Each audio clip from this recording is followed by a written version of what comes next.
નમસ્કાર દર્શક મિત્રો, હોટલાઇન ન્યૂઝમાં આપનું સ્વાગત છે।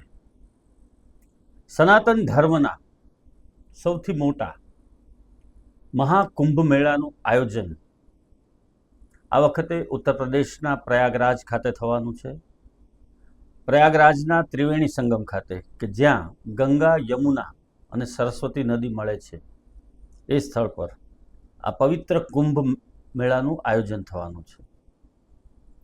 કુંભ મેળામાં આ વખતે 35થી 40 કરોડ લોકો સ્નાન કરવા માટે આવશે એવી તંત્રને આશા છે અને એના માટેની તમામ વ્યવસ્થાઓ ઊભી કરવામાં આવી છે।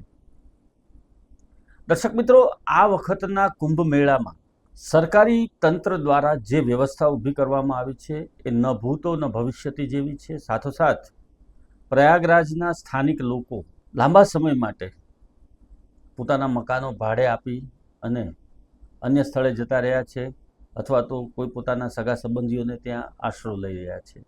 એમને થોડી આવક મળે, આર્થિક ઉપાર્જન થાય, એના માટેના તેમના પ્રયત્નો છે।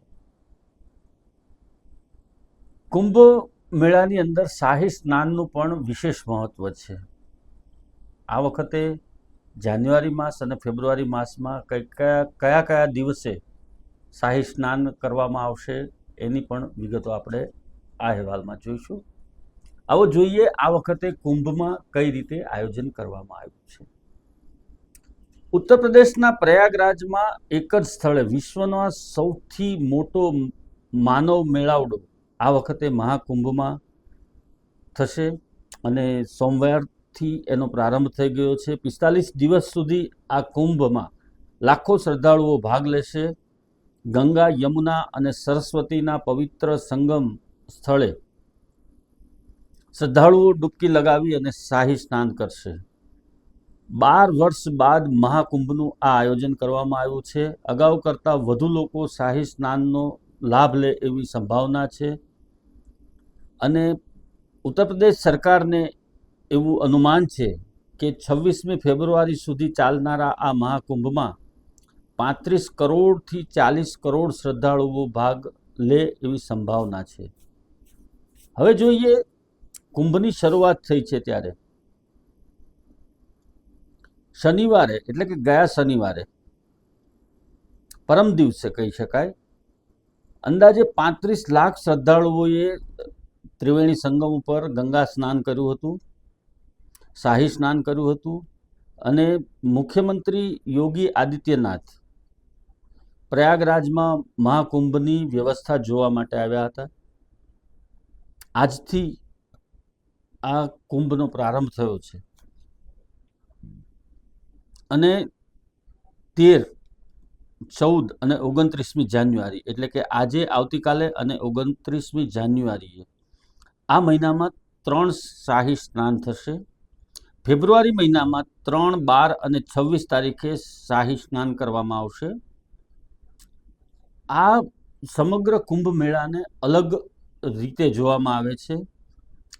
શ્રદ્ધાળુઓ માટેની સુવિધાની વાત કરીએ તો 7200 સ્પેશિયલ રૂટ પર દોડાવવામાં આવશે, જેનું આયોજન ઉત્તર પ્રદેશ રોડવેઝ દ્વારા કરવામાં આવ્યું છે।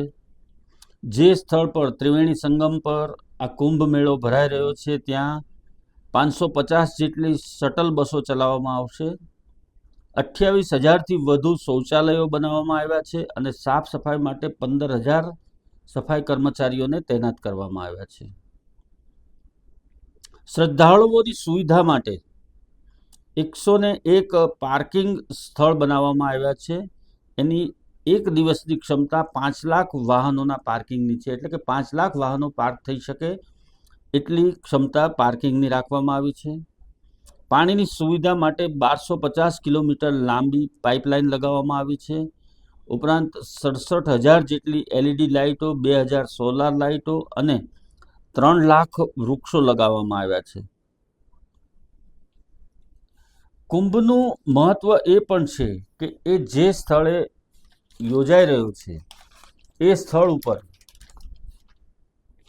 લગભગ 1.5 મહિના સુધી આ સમયગાળા દરમિયાન 35થી 40 કરોડ લોકો મુલાકાત લેશે। 7મી સદીમાં ચીનના પ્રવાસી જુન ઝેંગે કુંભ મેળાને કારણે થતા આર્થિક વ્યવહારો વિશે દસ્તાવેજીકરણ કર્યું હતું અને એ જમાનામાં પણ સમૃદ્ધ શ્રદ્ધાળુઓ કુંભ મેળામાં આવતા હતા અને મોટું દાન કરતા હતા. આ વખતે મહાકુંભને પણ વિશ્વભરના મીડિયામાં પ્રસિદ્ધિ આપવામાં આવશે. વિશ્વની મોટી કોર્પોરેટ કંપનીઓથી માંડીને નાના વેપારીઓને મોટા આર્થિક લાભ મળશે.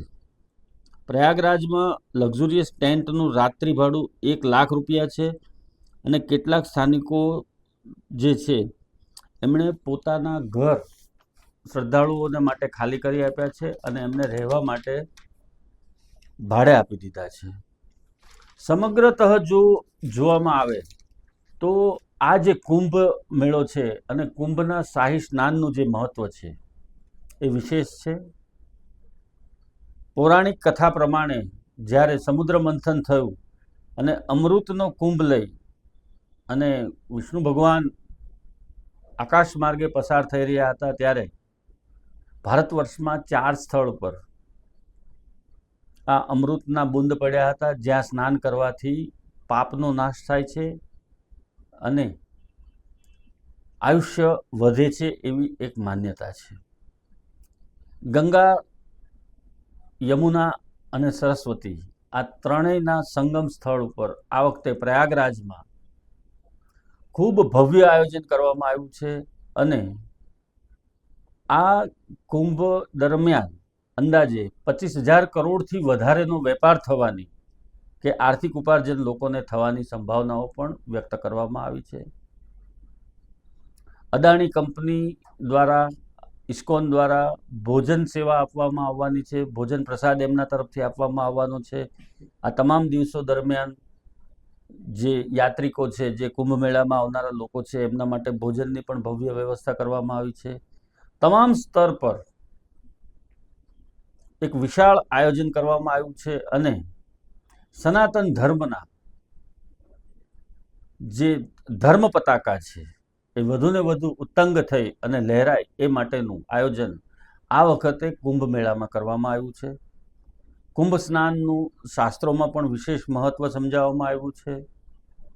ત્યારે આ સમગ્ર આયોજન દરમિયાન શ્રદ્ધાળુઓ ખૂબ શાંતિપૂર્વક અને શ્રદ્ધાથી ત્રિવેણી સંગમ ઉપર સ્નાન કરે અને પોતાના આત્માનો ઉદ્ધાર કરે એ જ શુભકામના. નમસ્કાર. આવા પ્રકારના વિડીયો તમને જોવા ગમતા હોય તો હોટલાઇન ન્યૂઝ ચેનલને લાઇક, શેર અને સબસ્ક્રાઇબ કરો.